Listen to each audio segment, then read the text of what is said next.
to Empower Her, the podcast. Today we have the amazing Dr. LouAnne Boyd, all the way from California, USA. She is an associate professor of human-computer interaction and software engineering at Chapman University. Her scholarship explores how technology can expand human potential, particularly through inclusive design that celebrates neurodiversity. Over the past decade, she has authored more than 50 academic manuscripts and a textbook on accessibility, design, and human factors in computing. Through both her scholarship and her storytelling, she invites others to see empowerment not as performance, but as presence.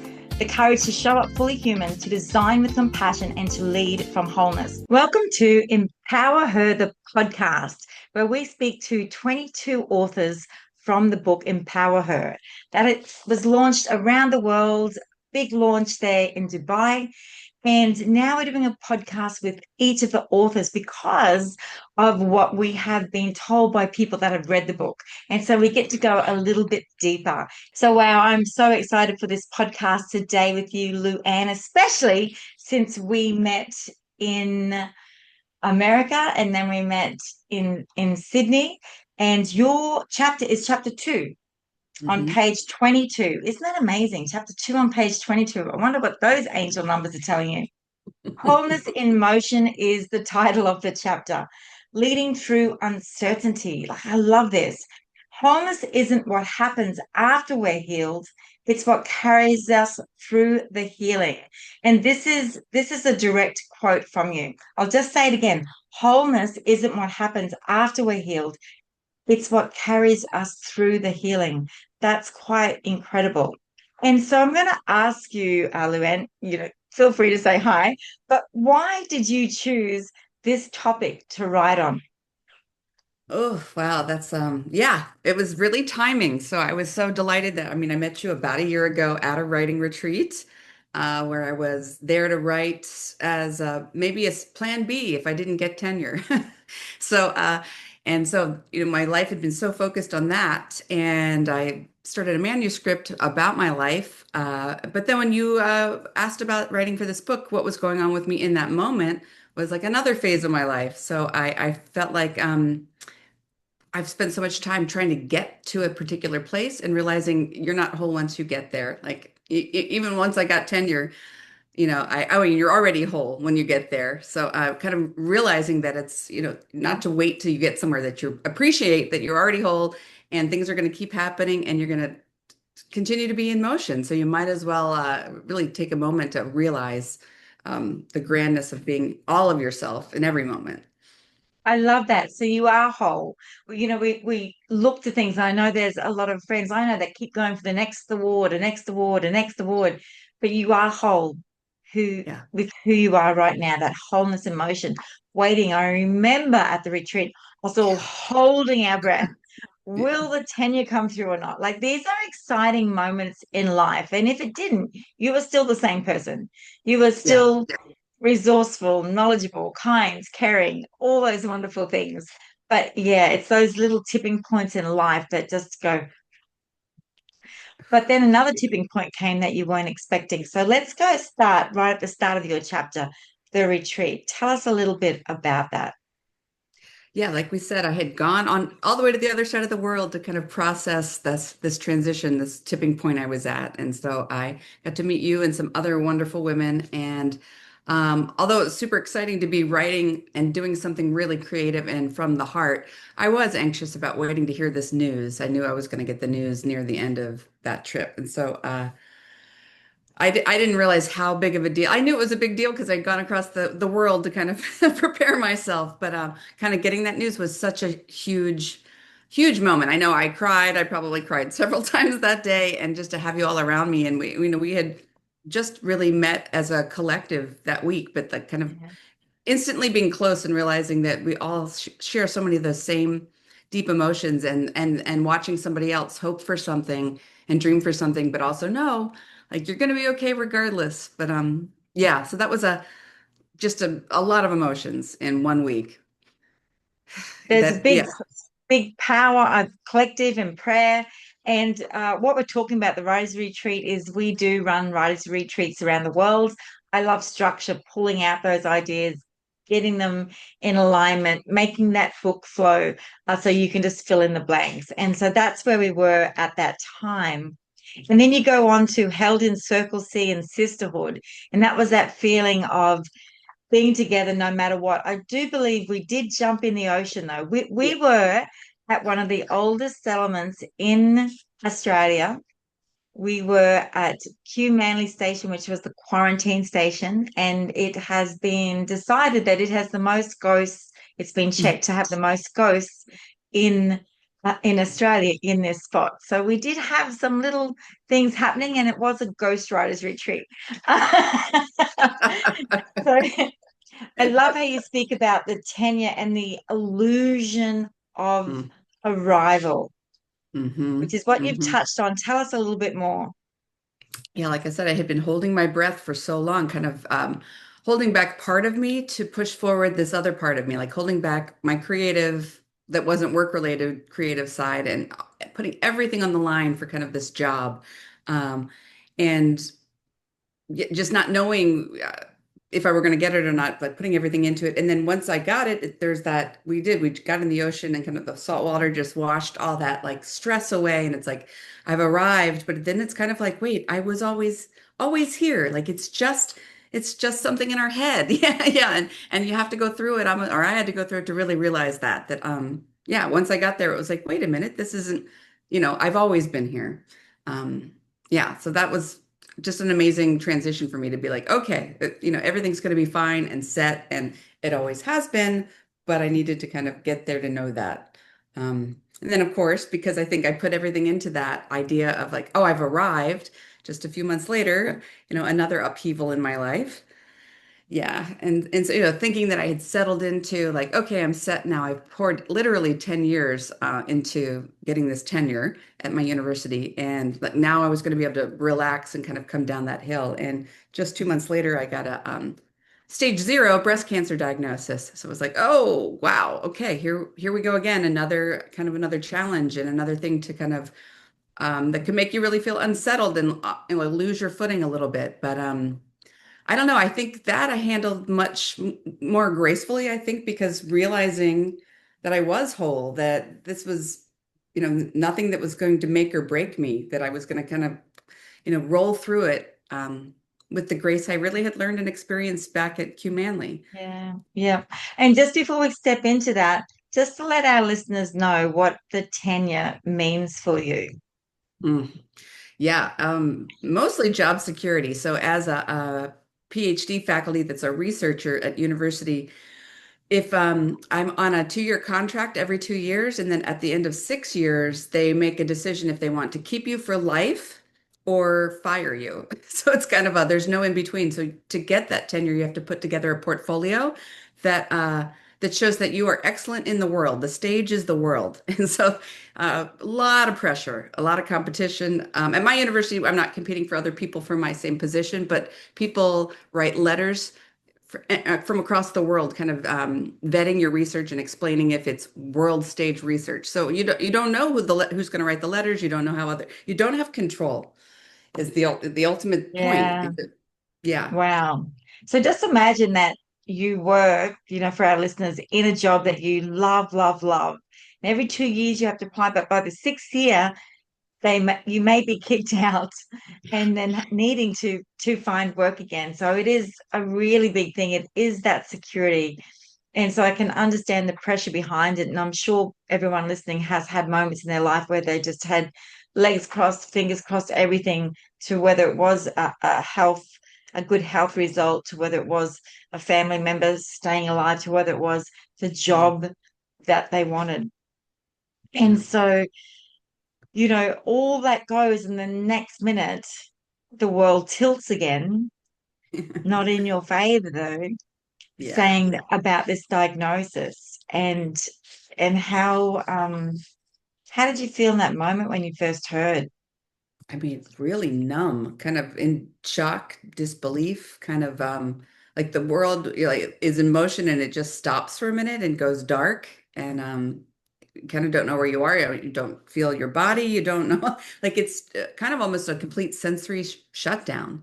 I remember I was walking in the streets of Montreal at a work conference. It's It's really, really hot out and beautiful and sunny and flowers. And to hear this like severe news about my health in this beautiful environment with just the juxtaposition, which was so different from the good news in the beautiful manly environment. And the good news, it was like, oh yeah, the world is celebrating with me. Where here it was like, I don't feel seen in the world. Like right now, I feel like I've just evaporated. Yeah, so that I just kind of I went back to my room and slept for a couple hours, like just put everything in dark and just shut down, really, and tried to not be there for a minute. Yeah, you speak about listening before the body has to shout. I'll just read this little bit. I learned my first lesson of this new season.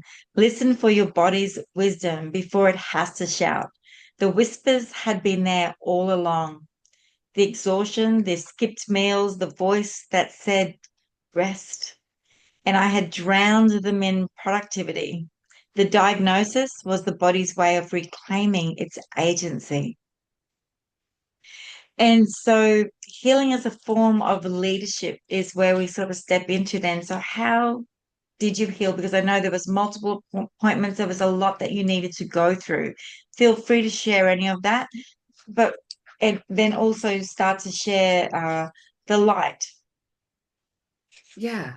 Yeah, I mean, I think that's what it is. It's like not seeing these things necessarily as even good or bad, more like this is life and this is my body and how am I, I'm determined that I know that I'm whole and I know I'm going to keep moving forward through this. So kind of being pulled together enough to hear the information and make decisions and navigate all the appointments and figure out what makes sense for me and where I'm going to go next. And instead of like kind of letting it drag you down, which I could see how it could do, but I think having gone through all the sacrifice before, like I said, I just pushing through, pushing through, pushing through, and then being like, that is probably how I got here, and like not really balancing and honoring myself. Like my whole life wasn't about my job, but it felt that way.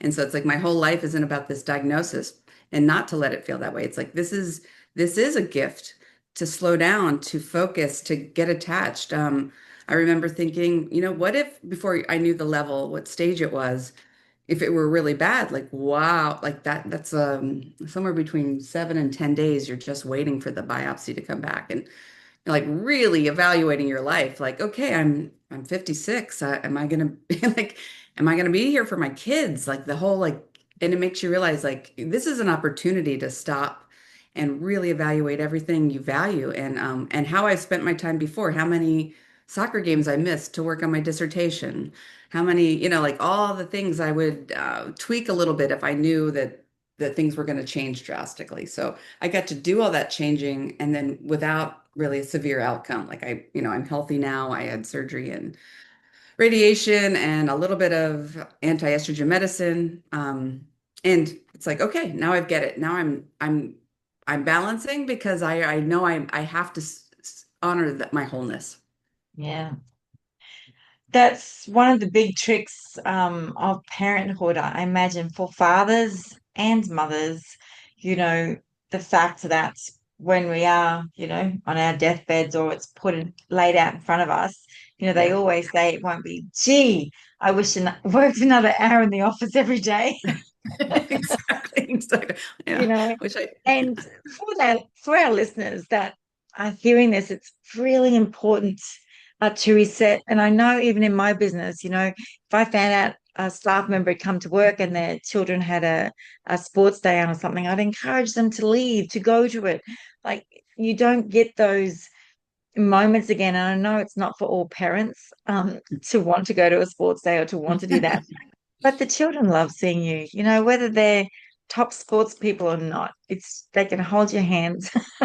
yeah. Yeah, Um, no, it's it's just those moments you don't get back. So thanks for sharing that and a great reminder to us all. So how do we design a life mm, that mm, can have it all? And would you yeah. design your life differently now you know what you know? Yeah, I think been making pivots, and now I think I'm just much more aware of when I'm pivoting, when I step back and say, like I used to think, if it wasn't hard, it wasn't worth doing. I mean, that's a saying that they say, but, and I don't mean to not challenge yourself, but I mean, the ways that I challenged myself, really, weren't as balanced as they could have been in terms of just like working every weekend for a decade. That's crazy.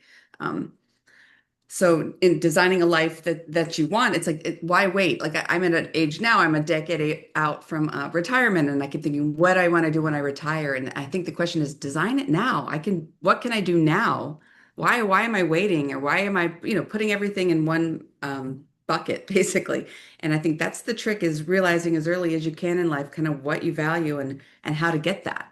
So if it brings you joy to paint, but your job is something else, are you making sure you paint? And not waiting until you have time. I need to finish my book, and I'm like waiting till I have time to write. And it's like, no, I need to do that because that's what fulfills me. That's what that keeps me whole and not kind of tipped into this little piece. So I think it's like checking in with your values. And if you pictured yourself waking up at 70 with the perfect life, what would you be doing then that you're not doing now? And can you put any of that in your life now? Like, why wait? Start building it now.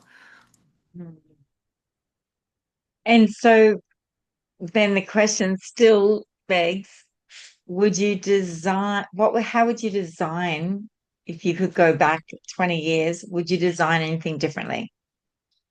I mean, this is tricky because I have this kind of policy of not regretting things. Instead, Yeah, I try to, yeah, I try to learn from them because I'm like, I wouldn't be where I am if I didn't do those things. that's right. It's all our lessons. All right. So let's future forward it.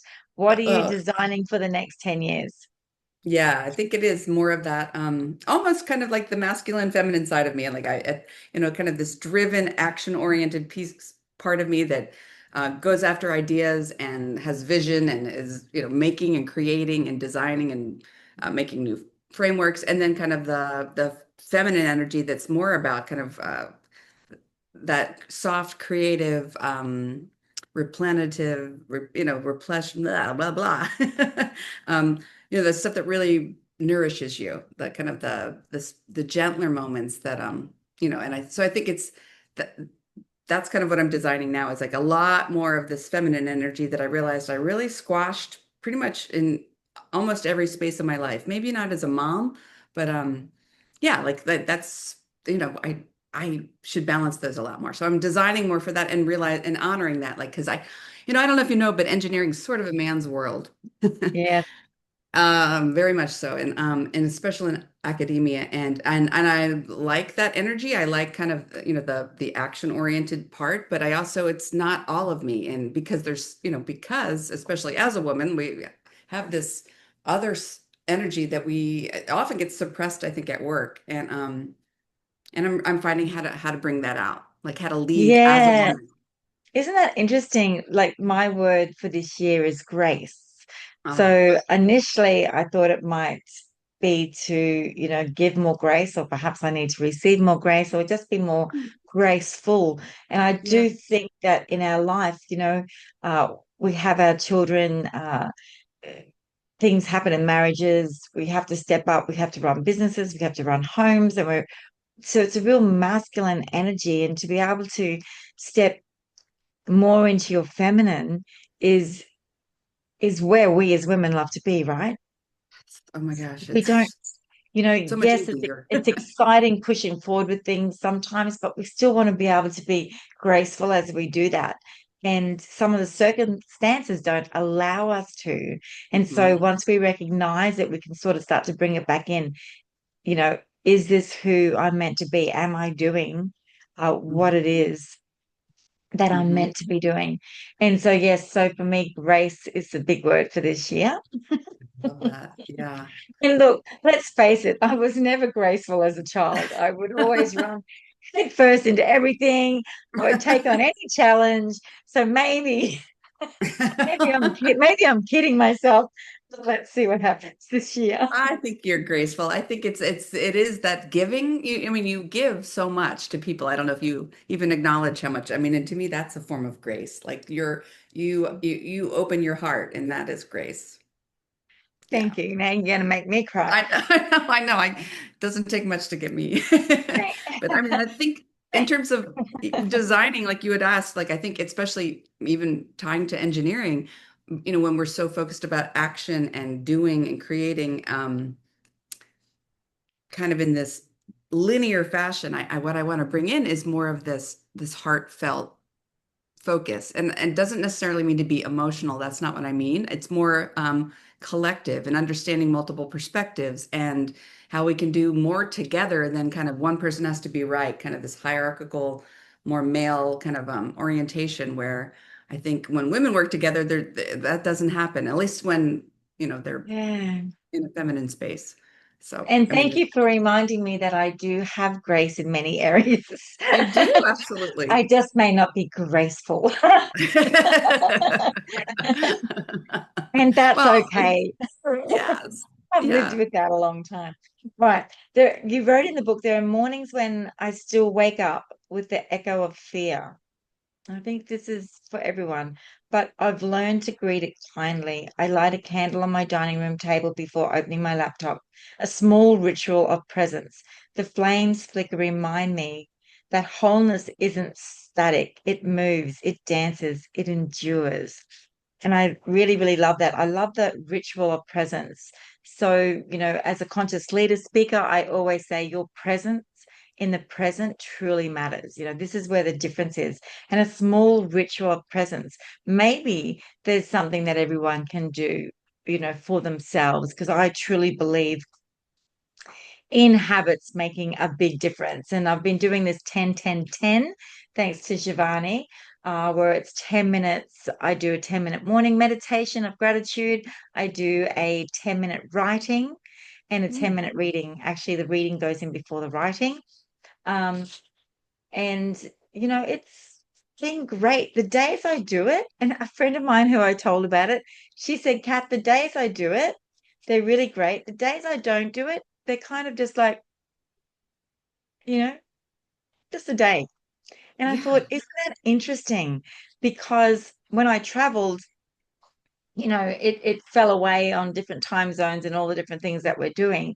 And so it took a little bit to get back into it. But there was a period where nothing too much was shifting. And so it really is great creating these little rituals. What works for you? I always did a reflection at nighttime, what went well that day, what didn't go so well, what I could do differently. Or and what went well, because what went well, we want to keep repeating. Yeah, we Exactly. want to remind ourselves of all the things that do go well. So thank you for reminding me before. As we're starting to come to a close, I just want to share what I know now from the book, your 3 tips, and you call them invitations to wholeness in motion. So this is what I know now. One, listen for your body's wisdom before it has to shout. And we were speaking about that. If we're tired, rest. This lady said to me, so we were with a group of women, and she came to one of the sessions we ran, and she spoke to me after, and she said, "I'll never forget you telling me to take naps." And I was like, "Oh my gosh, did I? I can't remember that." But then I remember, yes, power naps. She was saying she was doing all this, doing all that, then getting the kids, and I used to have a 20-minute power nap before I'd pick the children up, Mm. because once you pick them up, you're on the go again for another 7 hours, Yeah, so true. or at least 6 hours. Um, and so listen to your body. If your body's telling you it's tired, what are you going to do about it? Just keep pushing it and break it. Um, so I love what you said. Is there anything else you wanted to add there? Yeah, I think it's just the body really knows. So it's like just honoring it and not being in our head all the time, like really being connected to that. Because in my mind, it was like, oh, but I have to get tenure. And it's like, you know what? It would have worked out if I didn't. Like it would have worked out. Like I probably wouldn't, like I would have been on a different path. So Yeah, just knowing that it's going to be okay. Yeah. yeah. Either way, a door will open. Yes. The second invitation you say is speak your truth before it feels safe. Your voice is how safety begins. Would you like to elaborate? Ooh, that's a big one. Yeah, kind of really finding my voice with tenure. I'm the first person in my university in our new college to get tenure in because it's a brand new engineering school. And I'm the first woman, obviously, to get tenure in this new school because I'm Oh, the first. I know. congratulations. I didn't realize that. Yeah, yeah, there's a lot of new first time things going on. And so I mean we'd been a department before, people have been tenured before me, but we had just opened as an engineering school. And there was a lot of kind of the old guard there. And so a lot of decisions were passed down to us and no one felt really comfortable pre-tenure speaking up because there's so much on the line. There really is Yeah. this like stay in your lane kind of feeling. And so getting tenure, I felt like it let me use my voice. I mean, I should have been able to use it before, but there are risks, you know, that it's a complicated system. But wow, so knowing that I was I maybe the only one that could use my voice. And even though could be scary at times because it was contradicting what the general message might be, saying it and then hearing myself say it and go, oh my gosh, I just said that. Like being kind of terrified to say it, but the act of actually saying it changes things. And then Yeah. people go, oh my gosh, I couldn't believe you said that. And you know, like I couldn't either. And then now I feel like it comes, and now it's like, yeah, I said it before I 100% felt it. My body was like, just start, just go, Yeah, just. just there is an intuition, there is a knowing. Hmm. And this happens a lot though, women in business, if they speak out, they go, oh, she's going to be difficult, or, you know, Yes, it's just maybe there's a good idea in there somewhere. And so exactly. learning the right words to be able to introduce what we need to do, I think is really important for women. I think Hmm. learning the language of leadership so that we can feel comfortable, we can deliver something in a way that it can be listened to, but not be a threat to someone. And I mean, we shouldn't have to tiptoe around. But if we do, there is a language for leadership. And that is something we do look at in the Conscious Leader, but at our retreats, because it is so important to be able to speak up and to be able to speak out. Um, but also be convicted. If it is a value of yours, then sometimes the place you're at may not be the right place. And that's okay too. If you're not valued there, it is okay to find out and to move on as well. For So I'm sure. so glad you were so valued. And the third invitation is let your light lead, even when the path is uncertain. Let your light lead. So I'll let you share that. Yeah, I think that's when when you know inside there's something you need to do or something you need to say or a direction you need to go and it's not going to be popular, but you just know it from inside you. You just know you can't not be that. And then realizing no one can see it unless you let yourself be seen. Like maybe, you know, just to go ahead and take the chance and let what's inside of you come out because Mm, that's the special part of all of us. We all have something I think that we're here to light up and it's one of those you really feel it from the inside like you it really is like a light like people will tell me like you you bring a lightness and I'm like I'm just aligned right now I can feel it and people yeah. can see it and just like trusting that that's what's meant to be. Wow, I love it. Thank you so much. You say these are not instructions, they are just invitations to live, to lead. So we thank you for those. Now, before I let you go, we are going to roll the dice. We will see what you end up with. And I have six corresponding questions that go with the number that we spin sitting on my phone here. Oh, So let's have a fun. look and see what number you get. Oh, Oh, 6. Okay. six. All right. The legacy line. All right, are Mhm. you ready for the question? Yes. When people speak your name years from now, LouAnne, what do you hope they say you stood for?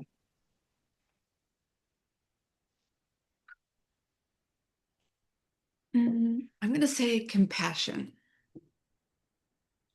Yeah, I think my legacy at work I'd like to bring compassion back into engineering. I mean, it seems like such a builder object oriented, not about people, but it's all about people. We're engineering the world for people, you know, and other living things. And so I think and it's part of the ethos of engineering, but I think it's been lost. And so I'm hoping my legacy is kind of bringing the heart back to engineering and people around me. But I feel like specifically called to be in that space and to kind of Wow. work on that. Yeah. I love that. Thank you so much. And you know what? You've got these are not instructions, they are invitations to live awake, to lead with compassion. So you have written that to recognize that empowerment is less about triumph than trust. So wow. Well done. That's beautiful. And the last line I'm going to say as we go, but before I do, is there anything else that you'd like to say, LouAnne, to our listeners? I just that I'm so grateful for you because this has been life-changing, really. You've created and structured these opportunities for women to come together and connect with who they are, connect with each other. I just am so grateful for it. Thank you. Oh, thank you, LouAnne. And at the end of the chapter, and of course, there's so much, jump into this chapter. It's amazing. At the end of the chapter, LouAnne says, empowerment isn't the moment everything is certain. It's the quiet decision to shine through the unknown. Wow. It's the quiet decision to shine through the unknown. So, for those listening today, thank you so much for joining us and start to think about perhaps what is your body saying to you over this next week? And maybe there's something you need to do, or perhaps kick those shoes off every day and ground yourself in the land, in the grass. What made you feel good when you were a child? Are you still doing some of that today? Anyway, we'll leave it with you. Keep empowering. Speak soon and bye for now. Thank you.